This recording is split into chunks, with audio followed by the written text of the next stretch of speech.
আজকে মিষ্টি কুমড়া দিয়ে নতুন একটা রেসিপি আপনাদের কাছে শেয়ার করব। আশা করছি রেসিপিটি আপনাদের কাছে ভালো লাগবে। এর জন্য মিষ্টি কুমড়া প্রথমে ভেজে নিতে হবে। প্রথমে সরিষার তেল দিয়ে দিয়েছি। তেলটা পুরো হাঁড়িতে ভালোভাবে ছড়িয়ে দিচ্ছি। তেল গরম হয়ে গেলে দিয়ে দিচ্ছি মিষ্টি কুমড়া। মিষ্টি কুমড়ার উপরে স্কিনটা ফেলে নিয়েছি। এমনভাবে স্কিনটা ফেলে নিতে হবে যাতে সবুজ অংশটা থেকে যায়। 1 চিমটি পরিমাণ লবণ দিয়ে মিষ্টি কুমড়াগুলোকে ভেজে নিচ্ছি। মিষ্টি কুমড়াগুলোকে এমনভাবে ভেজে নিতে হবে যাতে মিষ্টি কুমড়া 50% এখানেই সেদ্ধ হয়ে যায়।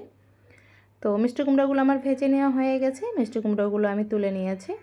এখন দিয়ে দিচ্ছি 1 টেবিল চামচ পরিমাণ সরিষা বাটা, হাফ চা চামচ ভাজা জিরার গুঁড়া, হাফ চা চামচ ধনিয়া গুঁড়া আর হাফ চা চামচের বেশি হবে হলুদ গুঁড়া। দিয়ে দিচ্ছি হাফ চা চামচের মতো শুকনো মরিচের গুঁড়া আর 1 চা চামচ দিয়ে দিচ্ছি লবণ। সাথে দিয়ে দিচ্ছি 2টা ছোট সাইজের তেজপাতা আর দিয়ে দিচ্ছি পেঁয়াজ কুচি। এখানে আমি মিডিয়াম সাইজের 3টা পেঁয়াজ কুচি করে নিয়েছি। এখন সব কিছু হাত দিয়ে ভালোভাবে কষলিয়ে মাখিয়ে নিচ্ছি।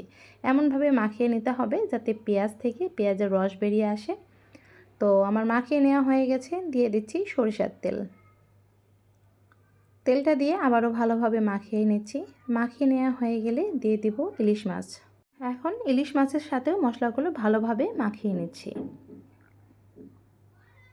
তো মাখিয়ে নেওয়া হয়ে গেছে। এখন দিয়ে দিচ্ছি পানি। পানিটা এমনভাবে দিতে হবে যাতে মাছগুলো পুরোপুরি ডুবে থাকে, তবে অল্প একটু দেখা যাবে। এখন উপর থেকে দিয়ে দিচ্ছি কাঁচামরিচ ফালি। এখানে আমি 6-7টার মতো কাঁচামরিচ মাঝখান থেকে ফালি করে নিয়েছি। আর হ্যাঁ, আমি রসুন বাটা দিতে ভুলে গিয়েছিলাম। এ পর্যায়ে আমি 1 চা চামচ রসুন বাটা দিয়ে ভালোভাবে মিশিয়ে নিয়ে ঢাকনা দিয়ে দিয়েছি। চুলার আঁচটা মিডিয়াম করে বেশ কিছুক্ষণ রান্না করে নিয়েছি। দেখতে পাচ্ছেন অর্ধেকটার মতো পানি কিন্তু শুকিয়ে গিয়েছে। এখন মাছগুলো আলতো হাতে আমি উল্টিয়ে দিচ্ছি। তো খুব সাবধানে উল্টিয়ে নেবেন, মাছগুলো কিন্তু এ পর্যায়ে খুব নরম থাকে। উপর থেকে ভেজে রাখা সেই মিষ্টি কুমড়াগুলো দিয়ে দিচ্ছি। তো আমি আবারও কিছুটা পানি দিয়ে দিচ্ছি, কারণ মিষ্টি কুমড়াগুলো কিন্তু পুরোপুরি সেদ্ধ হয় না। মিষ্টি কুমড়া সেদ্ধ হতে কিছুটা পানি শুকিয়ে যাবে আর তরকারিটা যাতে পুড়ে না যায় এই কারণে আমি আবারও অল্প একটু পানি দিয়ে দিয়েছি।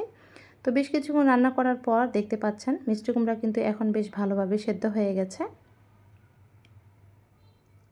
এখন উপর থেকে দিয়ে দিচ্ছি আবারও কিছুটা সরিষার তেল, অর্থাৎ নামানোর মোটামুটি 4-5 মিনিট আগে কিছুটা সরিষার তেল দিয়ে দিবেন। এতে করে খাওয়ার সময় সরিষার তেলে সুন্দর একটা ঝাঁঝালো ফ্লেভার পাওয়া যাবে, যার কারণে খেতেও ভালো লাগবে।